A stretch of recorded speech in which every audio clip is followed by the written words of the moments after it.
आणि आपत्ती व्यवस्थापनाचे पूर्व नियोजन आणि पूर्वतयारी तसंच पुणे शहरातल्या वाहतूक समस्या, पाणी साचणं मध्ये आपण सगळ्यांनी बघितलं की कमी वेळेत जास्तीचा पाऊस पडल्यानंतर काही काही ठिकाणी पाणी साठतं आणि पुणेकरांना नाहक त्याचा त्रास सहन करावा लागतो।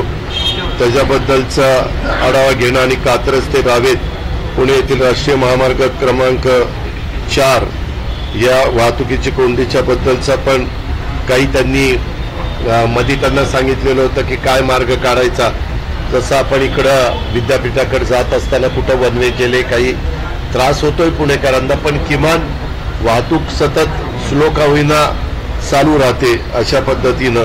आणि त्याच्यानंतर श्री क्षेत्र भीमाशंकर तीर्थक्षेत्र विकास आराखड्याची पण बैठक आहे। तीर्थक्षेत्र पंढरपूर येथील आषाढी एकादशीच्या अनुषंगाने ती मुख्यमंत्री घेणार आहेत, ती 5ची बैठक आहे।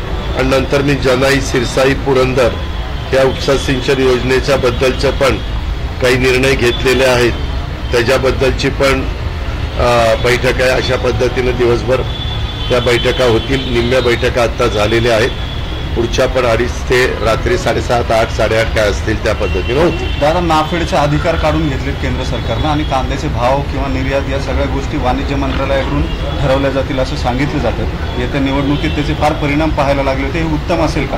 त्या संदर्भामध्ये आम्ही दिल्लीत 2-3 दिवस असताना पियुष गोयलजी त्या खात्याचे मंत्री आहेत, अमित भाईंना, पियुष गोयलजींना, वरिष्ठांना तिथं जे काही फटका बसला कांद्याच्यामुळं मोठ्या प्रमाणावर कांदा उत्पादक शेतकऱ्यांच्या मध्ये नाराजी होती आणि त्याची किंमत आम्हाला लोकसभेच्या निवडणुकीच्या निमित्तानं मोजावी लागली।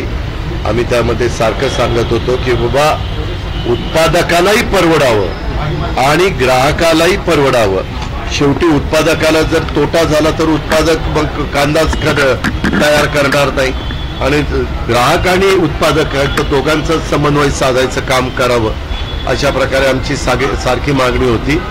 आता त्या मागणीच्या मध्ये त्यांनी पण सगळ्यांनी गांभीर्याने घेतलं, कारण आपण बघितलं उत्तर महाराष्ट्रामध्ये जळगाव आणि रावेरची जागा जर सोडली तर रावेरची जागा तर बाकीच्या सगळ्या जागेमध्ये तिथं फटका बसलेला आहे। विशेषतः कांदा उत्पादक आमचा नगर जिल्हा आहे, आमचा नाशिक जिल्हा आहे, आमचा सोलापूर जिल्हा आहे, पुणे जिल्हा आहे, अशा 5-6 जिल्ह्यामध्ये कांदा उत्पादक मोठ्या प्रमाणावर कांद्याचं पीक घेत असतात।